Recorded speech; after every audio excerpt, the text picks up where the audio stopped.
ప్రజల తీర్పుని గౌరవించే వ్యక్తిని నేను నా లైఫ్లో ఒకసారి ఇండిపెండెంట్గా కంటెస్ట్ చేసిన ఆర్మూర్ నుంచి, ఒకసారి 2 సార్లు ఏమో పార్టీ టికెట్ మీద చేసిన. ఒకసారి నేను కాంగ్రెస్ పార్టీ టికెట్ మీద ఓడిపోయినా, రెండోసారి ఏమో బీఆర్ఎస్ పార్టీ టికెట్ మీద ఓడిపోయినా.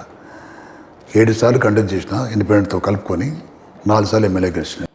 ఇవి గెలిపోవడం లేదు, సామాన్యంగా జరిగేటివి. రాజకీయ నాయకుడికి ఇవి రొటీన్. ఇది చాలా మంది రాజకీయ నాయకులకి గెలిపోవటంలు సహజంగా నడిచిపోతూ ఉంటాయి. కానీ మీ విషయం వరకు మాత్రం ప్రతిసారి విజయమే చూస్తున్నాం మిమ్మల్ని. ఫస్ట్ టైం అపజయం అనేది వరించింది. రైట్, అది కొంత బీఆర్ఎస్కు గాలి వ్యతిరేకంగా వచ్చింది అనుకుంటున్నాను నేను. సరే, మాకు కూడా మైనస్ పాయింట్స్ ఉంటుండొచ్చు. ఏదేమైనా ఓడిపోవడం దురదృష్టకరం. నాది ఎట్లా గెలుస్తా అనుకున్నా, రిపోర్ట్స్ కూడా చాలా బాగుండే. 2 days బిఫోర్ కొంచెం చేంజ్ అయిపోయింది, దానివల్ల ఓడిపోయాను అనుకుంటున్నాను. సరే, ఏదేమైనా ప్రజా తీర్పును గౌరవించే వ్యక్తిని నేను. మీకు నిజామాబాద్కి విడిది అని అనుబంధం ఉంది. అలాంటి నిజామాబాద్లో గడిపిన కొన్ని సంవత్సరాలు, ఆర్మూర్ కావచ్చు, బాన్స్వాడ సైడ్ కావచ్చు, లేకపోతే బోధన్ సైడ్ కావచ్చు, నిజామాబాద్ అర్బన్ రూరల్ కావచ్చు, ప్రతి కాన్స్టిట్యున్సీతో మీకు ఒక అనుబంధం అనేది ఉంది. ఎమ్మెల్యేగా ఉన్నప్పుడు ఆర్మూర్కి కానీ నిజామాబాద్ రూరల్కి కానీ మీ అనుబంధం ఎలా ఉండేది కాన్స్టిట్యున్సీతో? నా అనుబంధం ఎట్లా ఉంటుందంటే, ఒక రాజకీయ నాయకుడికి ప్రజలకు ఉన్న అనుబంధం కాదు నాది. ఒక ఇంట్లో ఉన్నటువంటి నా కార్యకర్త ఉన్నాడు అనుకోండి, మా నాయకుడు అనుకోండి, ఆ నాయకుడికి కార్యకర్తకు ఒక అన్నలాగా ఉంటాను నేను, ఓన్ బ్రదర్ లాగా ఉంటాను నేను. నన్ను ప్రతి ఒక్కరు ఏమనుకుంటారంటే, వాళ్ళ ఇంట్లో వాళ్ళ అన్న అనుకుంటారు. వయసులో పెద్దవాళ్ళు నా తమ్ముడు అనుకుంటారు, వయసులో చిన్నవాళ్ళు మా అన్న అనుకుంటారు. సొంత అన్నగా భావిస్తారు వాళ్ళు. విషయం ఎట్లా ఉంటుంది అది లైఫ్లో అంటే, వచ్చి సమస్యను నాకు చెప్తా ఉంటే, వాళ్ళ సమస్య చెప్తా ఉంటే నేను హృదయంతో స్వీకరిస్తాను. నేను లిప్ సింపతి ఏముండదు నాకు. ప్రజలతో మాట్లాడి పంపించే వ్యక్తిని కాదు నేను. ఆ వ్యక్తి బాధతో మాట్లాడుతుంటే హృదయంతో వింటాను నేను. కాబట్టి నాకు అనుబంధం ఉంది ప్రజలతోటి. నేను ఎప్పుడు నిజాయితీగా ఉంటా, నిజాయితీగా మాట్లాడతాను నేను. అయితే అని చెప్తా, కాదని చెప్తా. నాతో కాకుంటే ఇంకెవరితో అవుతుంటే వాళ్ళతో కూడా మాట్లాడతాను నేను. వచ్చిన ఏ వ్యక్తిని కూడా ఉట్టి చేతులు కాకుండా పని చేసి, లెటర్ రాసో, ఫోన్ చేసో, మాట్లాడో, మర్యాద చేసో పంపిస్తా తప్ప ఎవరిని ఉట్టిగా నిర్లక్ష్యం చేసి టైంపాస్ రాజకీయం నేను ఎప్పుడు నాకు ఉన్నటువంటి ఒరిజినాలిటీ అది. దానివల్ల సక్సెస్ అవుతున్నాను. గత 45 years నుంచి రాజకీయాలు మనగలుగుతున్నానంటే దానికి కారణం ఒకటే. కాబట్టి నాకు సంతోషం ఉంది, నాకు సంతృప్తి ఉంది. నాకు రాజకీయాలలో నేను ఎవరికి అన్యాయం చేయకుండా సరైనటువంటి న్యాయమే చేస్తున్నా, నా సర్వీస్ కరెక్ట్గా ఉపయోగించుకుంటున్నటువంటి సంతృప్తి నాకు ఉంది. హరీష్ రావు గారు బహిరంగ సభలో ఓటమి ఎరగని నాయకుడు ఎవరన్నా ఉన్నారు అని అంటే అది ఏకైక లీడర్ బాజిరెడ్డి గోవర్ధన్. కాన్స్టిట్యున్సీ ఏదైనా కూడా చాలాసార్లు కూడా మిమ్మల్ని కాన్స్టిట్యున్సీ మార్చి ఇచ్చినా కూడా ప్రతి చోట విజయాన్ని ఎగురవేశారు. అలాంటి హరీష్ రావు గారు ఒక బహిరంగ సభలో బాజిరెడ్డి గోవర్ధన్ గారు ఓటమి ఎరగని నాయకుడిగా పేర్కొన్నారు. ఆ డిస్టీ ఏమైనా తగిలిందా మీకు? అంటే ఎవరే కానీ సరే ఉండుండొచ్చు. హరీష్ రావు గారు మా నాయకుడు కాబట్టి, సరే నేను వాళ్ళ పార్టీలో ఒక లెజిస్లేటర్ కాబట్టి, కంటెస్ట్ చేసే వ్యక్తిని కాబట్టి నా గురించి ప్రేజ్ చేస్తూ ఉంటారు ప్రజలు అనుకుంటా తప్ప, నాకేదో కొమ్ములు వచ్చి కళ్ళు పోయి నెత్తికెక్కి వ్యవహరించే వ్యక్తిని కాదు. నాకు ఎంత పొగిడినా నాది నేను అవగాహన చేసుకునే వ్యక్తిని కాబట్టి తను నన్ను ప్రేజ్ చేసిండు. చాలా చాలా థ్యాంక్స్ వారికి కూడా. ఎందుకంటే ఎక్కడే కానీ ఏ నాయకుడు కానీ తను ఉన్న కాన్స్టిట్యూన్సీ విడిచిపెట్టి పోడు బయటకు, అక్కడనే ఉంటాడు. ఫర్ ఎగ్జాంపుల్ మా జిల్లాలో కూడా చాలామంది ఉన్నారు, పేరు అవసరం లేదు నాకు. ఆ వ్యక్తులు అక్కడనే ఉన్నారు, అక్కడనే గెలిచిండు, అక్కడనే ఓడిపోయారు. బయటకు వస్తే ఓడిపోయారు, తప్పిపోయి బయటకు వస్తే ఓడిపోయారు. కానీ అట్లా కాదు. నాకు ఒక ధైర్యం ఏముంటుందంటే ఛాలెంజింగ్. చలో నన్ను బాధపడ పంపించారు, ఛాలెంజ్ తీసుకోవాల్సిందే అని పోయి ఛాలెంజ్ చేసిన.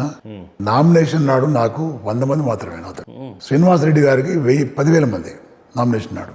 10,000 మంది ఉన్నటువంటి వ్యక్తి నామినేషన్ వేస్తున్నప్పుడు 100 మందితో నేను వేస్తున్నప్పుడు నాకు ఎట్లా ఉంటుంది? అంటే నేను ఒకరి పిరికి పందని అయితే, నేను ఒక ధైర్యం లేని వ్యక్తిని అయితే నాకు 100 మంది నేను ఎక్కడ గెలుస్తాను అనుకుంటాను. కాదు, నేను గెలుస్తాను అనుకున్నాను. గెలిచి చూపించిన కూడా, పని చేసినా కూడా సంతృప్తిగా ఉంది నాకు. అదేవిధంగా ఎక్కడున్నా కానీ ఇలా నాకు కేసీఆర్ గారు నాకు పిలిచి సర్వే చేసి, నీకు బాగుంది సర్వేలో నిలబడింది అని చెప్పాను. నేను మన కవితమ్మని పెట్టాను సార్ అని చెప్పాను. వద్దు నువ్వు ఉండు, ఇప్పుడు నువ్వు ఉంటేనే బాగుంటుంది అని చెప్పిన. తర్వాత నేను ఇంక వేరే వాళ్ళ పేరు కూడా చెప్పిన, సార్ నాకు వద్దు సార్, పొలా వ్యక్తి కూడా నేను నీకు చెప్తున్నా నువ్వు ఉండు అని వారు అన్నారు. కేటీఆర్ గారు అన్నారు, హరీష్ రావు గారు అన్నారు, కవితమ్మ కూడా అన్నది పాపం. కానీ ఇక్కడ ప్రధానంగా చూసినట్లయితే నిజామాబాద్కి రూరల్గా ఎమ్మెల్యేగా మీరు ఉన్నప్పటికీ ఎంపీ అని అంటే కవిత గారి పేరే ప్రధానంగా వినపడతా ఉంది. Yes. సీఎం కూతురు కాబట్టి కల్వకుంట్ల కవిత అంటే నిజామాబాద్కి ఒక బ్రాండ్ అయితే ఉండింది. ఎస్ గతంలో ఆమె చేసినటువంటి అభివృద్ధి కార్యక్రమాలు కూడా చాలా బాగానే ఉన్నాయి. ఎస్ ఒక నంబర్ 1 ఎంపీగా జాగృతి చేసినటువంటి ఆడబిడ్డగా చాలా బలమైన నాయకురాలు ఉన్నప్పటికీ కూడా సొంత కూతుర్ని కాదనుకొని కేసీఆర్ గారు బాజిరెడ్డి గోవర్ధన్ గారిని ఎంపీ రేస్లో నిలబెట్టడానికి గల కారణాలు ఏంటంటే లోకల్ బాడీ ఎలక్షన్లో గెలిచింది ఆమె ఎమ్మెల్సీగా. 4 years టైం ఉంది, ఇంకా ఎందుకులే, ఇంకా 4 years టైం ఉంది, సర్వీస్ చేసుకుంటారు. ఒకవేళ ఆమె పెట్టే బదులు నన్ను పెడితే బాగుంటుంది అనుకున్నట్టు పెట్టింది తప్ప వేరేం లేదు. ఆమె సహకారం కూడా నాకు ఉంది, ఆమె చెప్పింది కూడా నేను ఉండి నేను గెలిపిస్తాను అని చెప్పింది. కానీ బ్యాడ్ లక్ ఏంటంటే ఇవాళ ఆమె ఈడీ వల్ల అరెస్ట్ కావడం కొంత బాధ కలిగిస్తుంది నాకు. ఇదంతా పథకం ప్రకారంగానే కవిత మీద ఈ లిక్కర్ స్కామ్ ఉంది కాబట్టే ఆమెకి ఎంపీగా నిలబెట్టడం వల్ల కొన్ని అపజయాలకి రుచి చూసినటువంటి బీఆర్ఎస్ మళ్ళీ ఆ అపజయం సాధ్యమవుతుందేమో అని బాజిరెడ్డి గోవర్ధన్ని పెడితే బాగుంటుంది, కవిత మీద లిక్కర్ స్కామ్ ఉంది కాబట్టి ఆమెను తప్పించి ఎంపీగా మిమ్మల్ని తీసుకొచ్చారని ప్రధానంగా ఇప్పుడు చాలా మంది మీద ఆరోపణలు ఉన్నాయి, కంటెక్ట్ చేస్తున్నారు వాళ్ళు. చాలా మంది దేశంలో చాలా మంది మీద ఆరోపణలు ఉన్నాయి. కానీ కవిత మీద అయితే ఇప్పుడు ప్రూవ్ అయింది కదా, ఈడీ అరెస్ట్ కూడా అయింది కదా. ఒక విషయం చెప్తా, కవితమ్మ గారి మీద ఒక కుట్ర ప్రకారంగా కాంగ్రెస్ పార్టీ వాళ్ళు బీజేపీ వాళ్ళు గత 1 year నుంచి కుట్ర చేస్తున్నారు వాళ్ళు. ఆమె దీనిలో ఉంది, దానిలో ఉంది, లిక్కర్లో ఉంది, లేకపోతే తొందరగా కుటుంబం జైలు పోతారు. ఈవెన్ కాంగ్రెస్ పార్టీ వాళ్ళు, రేవంత్ రెడ్డి లాంటి వ్యక్తులు, తర్వాత బండి సంజయ్ లాంటి వాళ్ళు, అరవింద్ లాంటి వాళ్ళు ప్రతిరోజు అదే కార్యక్రమం పెట్టుకున్నారు.